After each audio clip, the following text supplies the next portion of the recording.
David, and I come from France, but I'm also half Scottish, so I come from France and Scotland as two countries.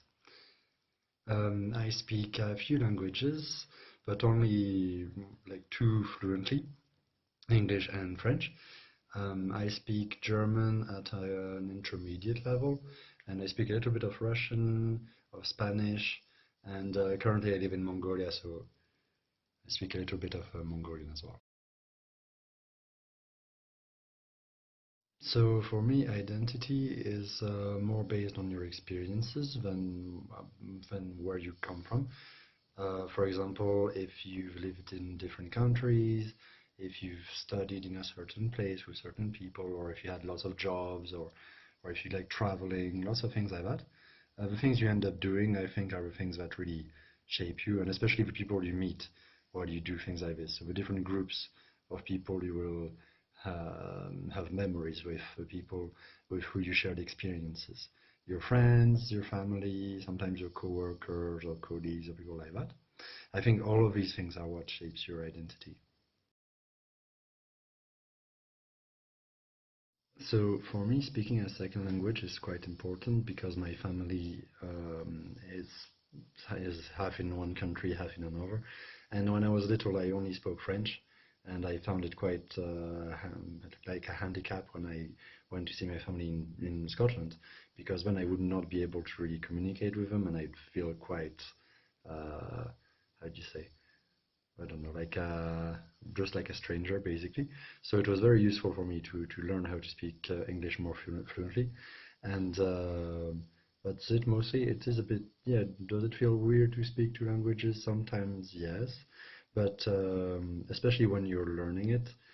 Once you actually become kind of bilingual, it just becomes normal. It's just two different ways of thinking, and it's okay. And yeah, it's very useful for enabling you to do lots of different things.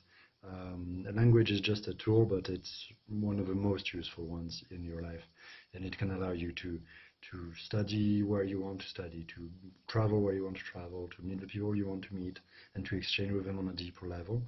Lots of things like that, and also for work, career, lots of things. I use my second language every day, all of the time, for my professional life, for my social life, also for when I was a student for studying as well, because I don't know if I'm the best example, but I've kind of modeled my career around speaking multiple languages since I work in international relations.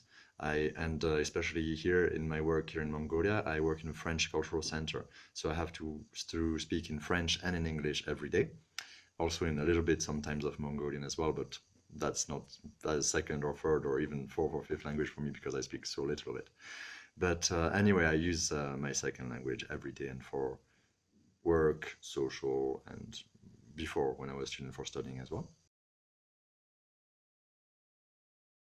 I think so because a second language is a very important tool.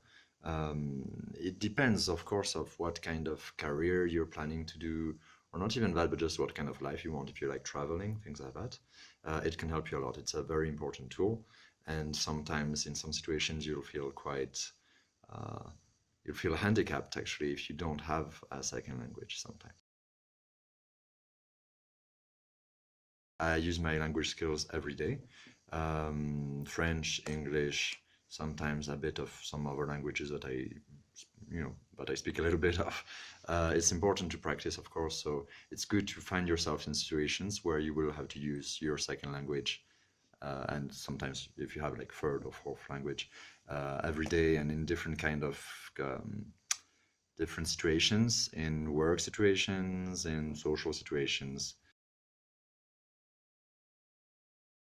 It's not always easy. It's a very kind of, it depends on the language, but most languages anyway, you'll have, how do you say, a path of learning that's not linear, but it's really like this. So, for example, some languages are easy to start, especially if they have a similar grammar structure or alphabet, writing system, things like that. And then it will be very easy to make quick progress, but then soon you'll kind of feel like you're hitting a wall. And it's important to, continue, because not really a wall, it's just, a slightly steeper slope. And it's very gradual like this for most languages. For some others some others have a very difficult beginning. For example, if you're learning Chinese or Russian or some language like this, when you're European and you don't know the alphabet, or sometimes it's not even an alphabet like Chinese language, then it can be very difficult to get into it, but sometimes it won't be so hard later on. For example, a language like French would be the opposite. It's easy to start, but it's very hard to master the language. I mean, when you're not native. The pronunciation, the exceptions in grammar, and in all kinds of rules, it makes it a bit more difficult. Don't think of a language as an end in itself. It's not. It's just a tool, and if you have it or you don't have it, it's not going to radically change your life. Just it's going to make the things you want to do easier, and if you don't have it, it's going to make the things you want to do harder.